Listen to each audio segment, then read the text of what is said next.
there's different types of coaches, right? There's the X's and O's coaches. There's the motivators. There's the managers. There's I don't know. I guess if I were to sum it up, it's not one quality or skill set. They should possess a number of qualities, a number of skill sets. I'm of the mind that, they need to be a warrior, a lawyer, a priest, and a motivator, negotiator. For real though, I think first and foremost, they need to be a good communicator. They should be able to explain things well, be able to set clear goals, explain the why, right? Every player is going to have a unique personality. And so you have to be able to know how to talk to them. Yeah. First as a whole, but more importantly, individually. I'm not going to talk to my one the same way I'd talk to my three. Well, I guess that would lead me to the next quality, I guess. They need to be a bit of a psychologist, right? They have to know what motivates the player. They have to know how to extract better performances out of the player. Some guys react well to being yelled at, others not so much. I guess you can sum it up by saying that you have to know your players, right? Know their capabilities, recognize their potential. Yeah. Good man. That's what coaches are supposed to do, right? I mean, develop players to be their best. Yeah.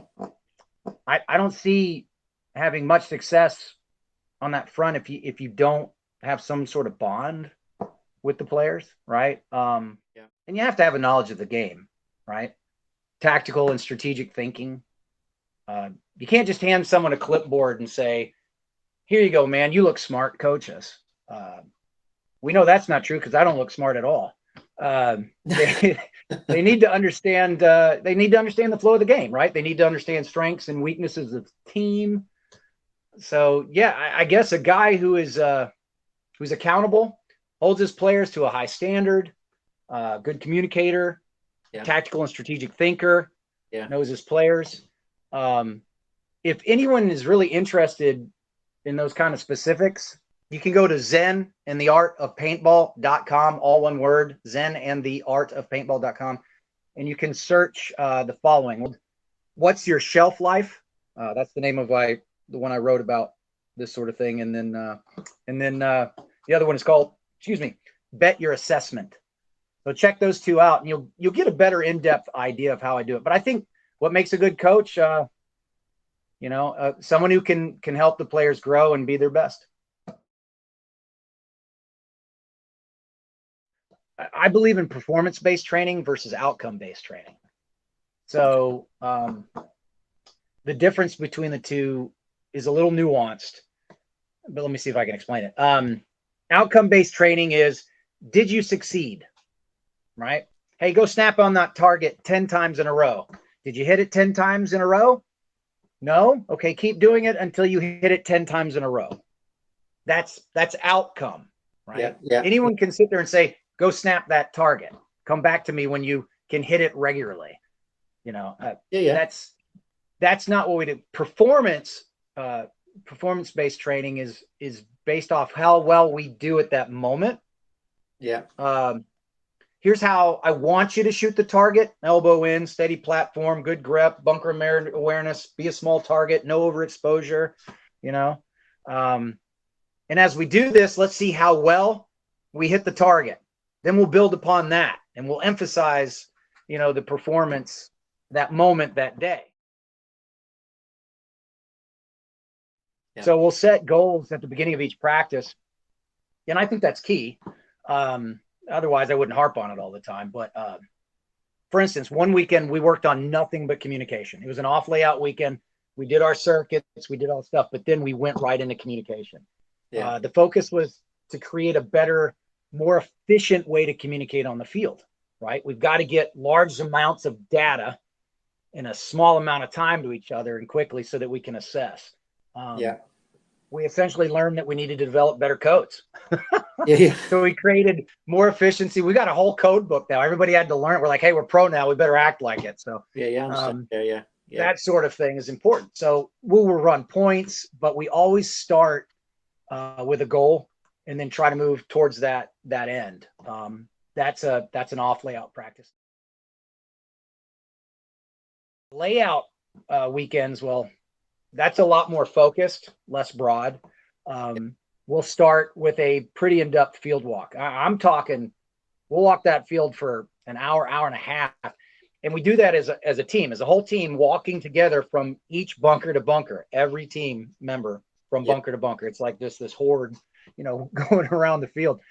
We discuss each bunker as a team and we take notes. Usually during that walk, we'll determine what are some of the key aspects of the field. Something we do what is called a SWOT analysis. Okay. SWOT, that's SWOT, and that stands for strengths, weaknesses, opportunities, and threats. Okay.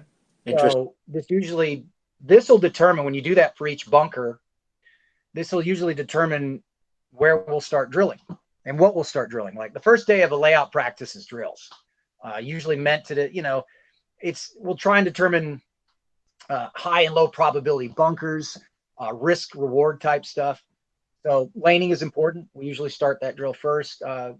Then we'll use statistical analysis and kind of build from there. I know that just sounded kind of highbrow, but we do. I'm a numbers guy. I like statistics. So first day is drilling, some points to determine some things.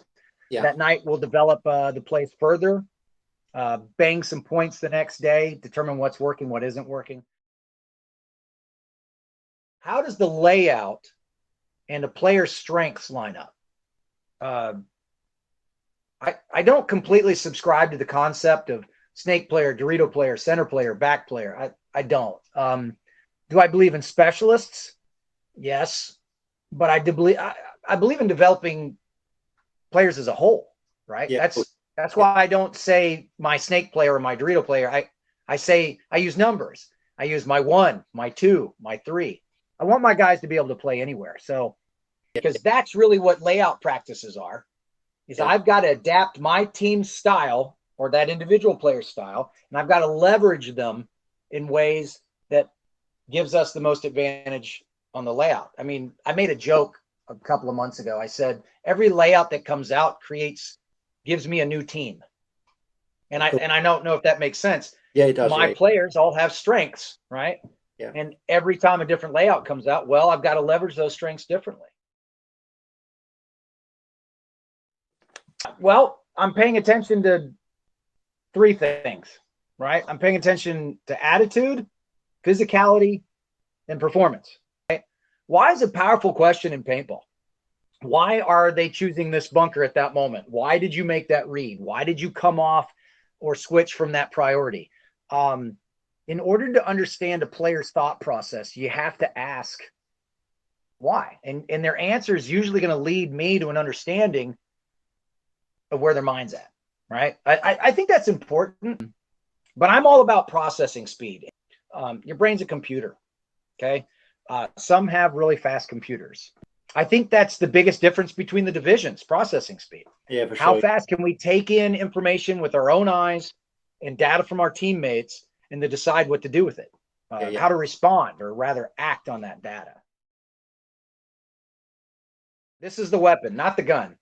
This is the weapon.